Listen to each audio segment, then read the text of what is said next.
إنا لله وإنا إليه راجعون. waxaa soo gaaray khabar in uu mudane cabdirasaaq xaaji xuseen ra'iisul wasaarihii hore ee jamhuuriyadda Soomaaliya inuu dalka Mareykanka xalay ku geeriyooday. raxmadii janna Allah siiyo, janna firdaws ilaahay ha geliyo, annagana ilaahay sabar iyo iimaan naga siiyo. dhammaan shacbiga Soomaaliyeed uu ka geeriyooday waa qof qarameed.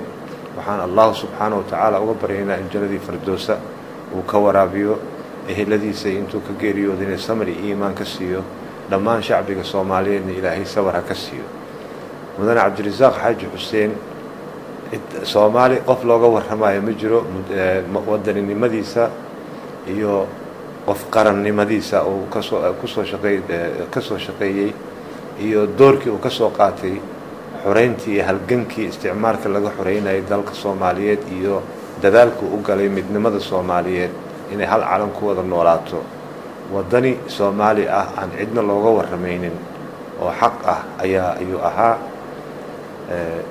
qof weyn oo qarameed baa meesha ka baxay. dhammaanteena waxaan ilaahay subxaanahu wa ta'ala ka codsanay inuu samir iyo iimaan naga siiyo.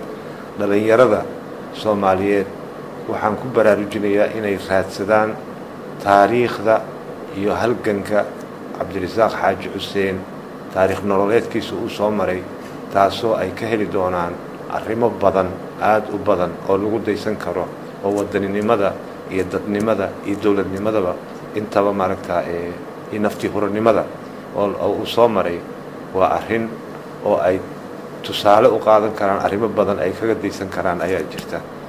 odayaashana waxaan ka codsanayaa in ay taariikhdiisii inta ay ka og yihiin dhalinyarada usii sheegaan, warbaahinta laga sii daayo si ay fursad ugu helaan dhallinyaradeenna Soomaaliyeed inay ku daydaan halganka iyo qarannimada loo shaqaynayo iyo naftii huranimada uu ku soo shaqeeyay min isticmaalkii dalka laga xoreynayay ilaa markii dambe dawladda hoggaanka siyaasadda iyo ka bacdina xataa markii burburka la garay isku daygii iyo sidii uga howlgalay dhexdhexaadinta iyo dib u heshiisiinta ummadda Soomaaliyeed uu ka galay.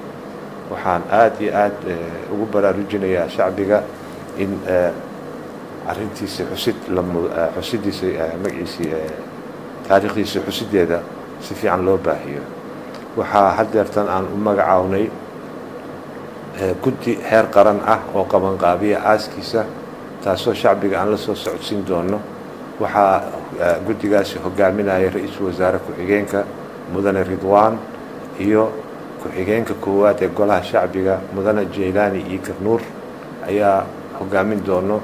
guddigaasoo ay xubnana ka yihiin wasiiro iyo xildhibaano isugu jira ayaa qabanqaabin doona. waana loo soo sheegi doonaa shacbiga markii uu xamar soo gaaro iyo habka loo aasayo, maalinta la aasayo iyo saacadda la aasayo intaba waa idila socodsiin doonaa. ugu dambeyntii waxaan hadalkayga kusoo gunaanudaya anigoo ku hadlayo magaca guddoonka baarlamaanka, madaxweynaha jamhuuriyadda federaalka Soomaaliyeed, magaca xukuumadda iyo dhammaan magaca xildhibaanada golaha shacbiga. waxaan tacsidaasi u dirayaa dhammaan shacbiga Soomaaliyeed iyo ehelka uu ka geeriyooday. dhammaanteena ilaahay sabar inuu naga siiyo.